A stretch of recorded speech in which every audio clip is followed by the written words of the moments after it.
Mark, how do you put this win in perspective for the Seahawks? Because watching this team, watching the Saints, I was going, my goodness, what a mess. I mean, they had a drive where they had 4 plays in a row with a flag. They had 11 flags on the day. They seemed to be completely out of it. So coming out of this game, you're happy the Seahawks won. They blew the doors off them. But I'm going, all right, is that more about the Seahawks being a good team, or is that more about the Saints being really just a mess right now? Or I guess maybe the truth lies somewhere in between. What do you think? Yeah, I mean, it's interesting because you look at the first 2 weeks, the Saints actually played pretty decent football. Spencer Rattler played pretty decent football. I mean, they were pretty good, and albeit in losses, they were competitive in those losses. So it's interesting. I was talking to one of my producer buddies who produced one of their games and was just like, hey, listen, man, they're a lot better than you think. And then they go out there and do that. So I put more of that on Seattle, more of that on Seattle's defense, more of that on, that organization in general. And we talked about, like, this offense would find its way under Clint Kubiak. They got to figure out what they're good at and develop in that fashion. But defensively, your ability to win special teams, to win on defense, and to win on offense. I mean, that's how blowouts happen. When you're winning all 3 phases, and I know as cliche as that sounds, it's cliche because it's true. When you're winning all 3 phases, you got a chance to get a blowout, and that's how those things happen, and that's exactly what transpired. Mark, have you noticed, because you've covered a lot of teams and called a lot of games, different teams, and I'm wondering are you able to tell there are certain I feel like there are certain teams that just concentrate and they focus on special teams, and then there are teams that kind of give it lip service, like, oh yeah, it's 1/3 of, and then they don't work on it as much. And and that was something that we had back when I played here in Seattle. Rusty Tillman, who was just a special team demon as a player, and then he just emphasized it and made it a big thing. Do you think that's one area where if you're really good, like there's other teams that are kind of giving it lip service but not really specializing in special teams? Yeah, I think it comes down from the head coach, where the head coach, like where that head coach kind of grew up in regards to football. And so, I think the head coaches that really just don't pay lip service to it, but really believe in it and really emphasize it and really make it a priority on their football team, you get better play out of that stuff and better play from those special teams units. So, there are always those teams that's the biggest difference. We used to, when I first got in the league in Washington, we used to have an official that would come in and, like once a week on Fridays or whatever, and give this rundown, or Saturday night before the game, the hidden yardage. He had this gold sheet. He called it the hidden yardage sheet. And it was incredible because it would be like, hey, listen, here's where we got this, 32-yard return, and here's the next play off of that, and this is what, like, and you'd see all the impact that it makes that oftentimes you don't think. And sometimes it's as easy as, hey, man, here's, where they could have downed it inside the 10, and this guy, caught it and made a fair catch at the 15, and that extra 5 yards got us, when we got our first down, we were able to punt and get out of there and flip the field. And little things like that you don't necessarily think about as you're watching a game, or you don't really necessarily study, that makes, like, you look at the cause and effect of that stuff, and it just becomes huge. Like in our day, Dave, and I was talking to Chip Kelly, and I was talking to Dan Quinn about this. In our day, when you used to punt it out of the end, or kick it out of the end zone on kickoff return, you got the ball at the 20. Like, half of your offense was pared out of your playbook, right? The menu was cut in half because the only thing you were thinking about is, let's get off the goal line, let's get a first down, and then we can open up our playbook. Now the ball is always on the 35-yard line. The entirety of your offense is open. So that extra 15 yards, that hidden yardage there, makes all the difference in the world from a play caller standpoint. There's nothing that you can't call from the 30, but there's plenty of things you would never call from the 20-yard line. Yeah. interesting. Hey, Mark, the one thing we were talking about in such a lopsided win, and it felt like everything went well. I guess if we're nitpicking, the one area they didn't excel was running the ball. They carried it 33 times for a total of 87 yards. So it just wasn't good. That's where you and I have a different perspective. Okay. What's yours? Yeah. Mine is I don't spend a lot of time yards per carry average. Like, I know we all get enamored by yards per carry average. My biggest indicator of the run game is attempts. Okay. When you get a lot of attempts, you control the tempo of the game. You open up your play action. And even if you're getting 2 or 3 yards a carry, I know those second-level defenders, those linebackers and everything else, when you flag that ball out there, man, they can't help but step up, because the most humiliating thing in the world, and Dave will tell you, and I played defense through college, the most humiliating thing in the world is getting it run down your throat. Yep. That's way worse than getting it thrown over your head.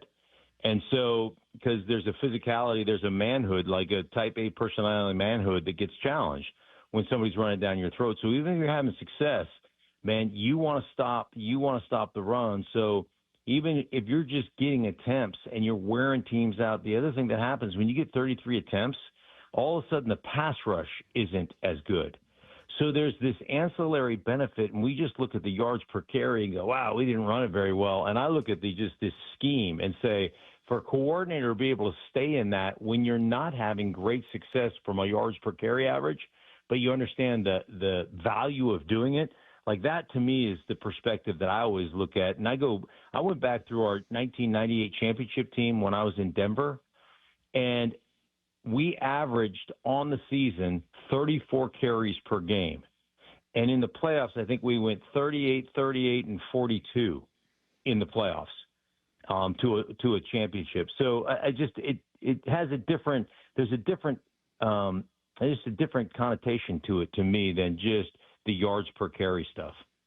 Yeah, interesting. I think you're right. What about this D line? Of course I'm right, Dave. Well, that's why you guys pay me the big money to come on the show.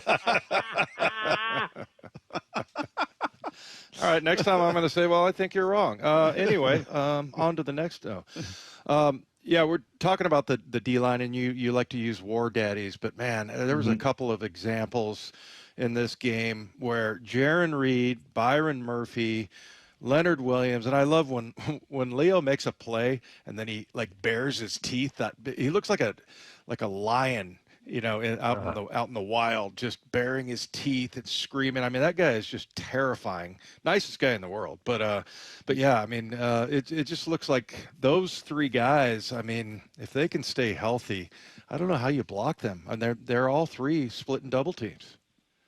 Yeah, the film, and I watched a bunch of Seahawks stuff. I wasn't able to watch this week because I'm out in Tampa celebrating my granddaughter's 9th birthday. So I had that normally before I talk to you guys, I get that watched, but I didn't. But yeah, I mean, I'm telling you, with Leonard Williams, I mean, with that dude smile, those are some chiclets there too. Those things, his teeth are like playing cards. They're so damn big, and he's just the guy is just ginormous. And you're right, just watching Jaron Reed play and what he's been able to do, they are so big.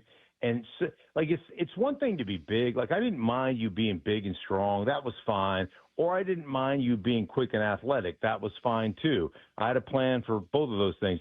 It's when you're quick and athletic and big and strong too, that's when it becomes a problem. And they have a bunch of those guys, especially Leonard Williams, who is big, strong, fast, and athletic. That's a really tough combination to play against when you play offensive line. Is there anything you've seen on this team that surprised you in a good way? I know it's only 3 games, and we're still trying to figure out, what team does what well. But, defensively, I think we all expected, based on how they ended the season last year, that they would hit the ground running because there wasn't a ton of turnover on that side of the ball, and especially with coaching and scheme. So I'm curious, is this what you expected, or might this defense as a unit be maybe even a little better than you expected at this point? Yeah, I think probably a little. I mean, I thought they would be good. I thought it'd be the strength of their football team, and I think certainly it has been. But it's more than, it's putting a scheme together, which Dave would know a lot more about than I would, just how well the scheme is working, the fits are working on the defensive side of the ball. So, and they've done it without their nickel guy, because that guy's phenomenal. Witherspoon. Right? Yeah, Witherspoon. Spoon has just been phenomenal, and I don't know if they got him back this week or not, but that dude's a huge difference maker in a position in today's NFL. That nickel position is probably the most important part of your football team, or at least the top 2 or 3. So that's been impressive. I think you look at offensively. I think that just being able to stay the course and what they've done, the connection that Darnold seems to have with Smith and Jigba has been fun to watch. It really feels like that's a great connection that is going to continue to grow, but everything else will kind of grow off of that, So I've seen that early in the season. It gives me great hope for this offense to keep making strides. Hey, Stink, over the last few years, there's been something happening that I just don't remember it being the case in years past, is the resurrection of quarterbacks. And right now it's Danny Dimes in Indianapolis. And then, Sam Darnold falls into that category. A little bit with Baker Mayfield, a little bit with Jared Goff, going to Detroit. I mean, it's just kind of interesting that, these guys that sit in the NFL and somehow they just get unlocked. I don't even know how to ask the question. Like, what is it? What do you think is going on? Because that used to never happen. It was just like somebody would fall out of favor and he was supposed to be good, and then he was a bust, and the end. Yeah. It's interesting because I've had this conversation a bunch on the Stinking Truth podcast, and I've had it with different coaches around the league. And I'll give you Sam Darnold, for instance, and I think we've talked about it on this show that, he goes from the Jets, and with the Jets, they're trying to have him run the Peyton Manning offense, which, Kyle Shanahan told me there's only one person on the history of the planet that can run the Peyton Manning offense, and that's Peyton Manning. And then he goes to Matt Rule, and it's this collegiate one read, zone read and RPO system, and it's not a true progression offense. So for Sam Darnold, he was in the league for 3 years. He was in his 4th year before he actually was in a progression style of offense, like a real offense. And you and I have talked about this. There are a lot of really crappy coaches in the National Football League, and there are a lot of owners. And you guys are having a great run, with your guy who's a young guy and Mike McDonald. But there are a lot of owners that just want to hire a young guy because they think, young guys can communicate with young players, and that's just a false pretense. It's just silly. But that's what's going on in the league right now. So there's a lot of really bad coaches. And so these quarterbacks don't get coached. You look at Baker Mayfield. He goes Cleveland. They go to the playoffs. The next year they're, I think, a game under 500, and they cut him. And then he bounces around. He's in Carolina. At one point, he's in Carolina, and he is on scout team. I've got video of him on scout team playing defensive end at Carolina. And what people forget is they actually cut him. So they literally cut him, and then the Rams sign him, and he plays that Christmas Day game under Sean McVay, and they hang 50 on him against the Broncos, I believe. And then he goes, into a similar style of that same offense with Dave Canales at Tampa. And then he gets Liam Cohen, who comes from that same, family of offense. And here we are, all these years later. I mean, he's had 3 drives at the end of the game with a minute and change left and gotten 3 victories. Been behind 3 different games and gotten 3 victories out of the deal. And it's amazing. He's playing at an MVP level. And, and you look at him, he was thrown to the curb or thrown to the thrown out with the trash by several different other organizations. Yeah. Hey, what's your thought on Russell Wilson out there? The word is he's going to be benched in favor of the rookie Jackson Dart. And it's interesting. Last week, he goes career high 450 yards and 3 touchdowns. And everybody's like, my goodness, he looks like Russell rejuvenated. And then this most recent game, he looked horrible. And the line looked horrible. It didn't look like a good team. But is that the right move there? Do you think, A, 2 questions. Do you think Russell's washed? And B, Do you throw what could be your future quarterback, your future franchise guy behind a suspect line, and maybe shines or maybe gets his brains beaten in? One, not everybody thought that he was back after that game against Dallas. I, for one, thought he still stunk. So, 1 me, 0 you, Bob. I still knew the truth, even though people were like pointing the finger. Oh, he's back. And I was like, no, he's not. He was he was Frank the Tank when he was in old school when he was having a debate against James Carville. He just went into this whole nother world, out-of-body experience. Man, all I can tell you is you look at the end of that game, they're down 22-9, and it's first and goal on the 4. He throws one so far into the stands on first down that they flag him for intentional grounding. Now it's second down and 14, and then he closes his eyes on a QB draw and gets about 3 yards. Then he throws third down and goal from about the 14-yard line. He throws that damn thing, or the 10-yard line. He throws that thing about 8 rows up into the stands. And then it's fourth down and goal. And he throws another one. Like, that's a fireable offense. Like, what are you trying to do? Preserve your legacy because you already threw 2 picks and you don't want to throw another? So you don't even give anybody an opportunity? This is not fan cast. We're not throwing it to fans to see if they can catch it. It was pathetic. It was selfish. It was everything that I can't stand about watching him play. And they should have done it. They should have done it 10 weeks ago when I told them on the Stink of Truth podcast, you should fire him and start Jackson Dart from day one because he can't play. I was right. You were wrong. I am smart. You're dumb. I am skinny. You are fat, and there's nothing you can do about it.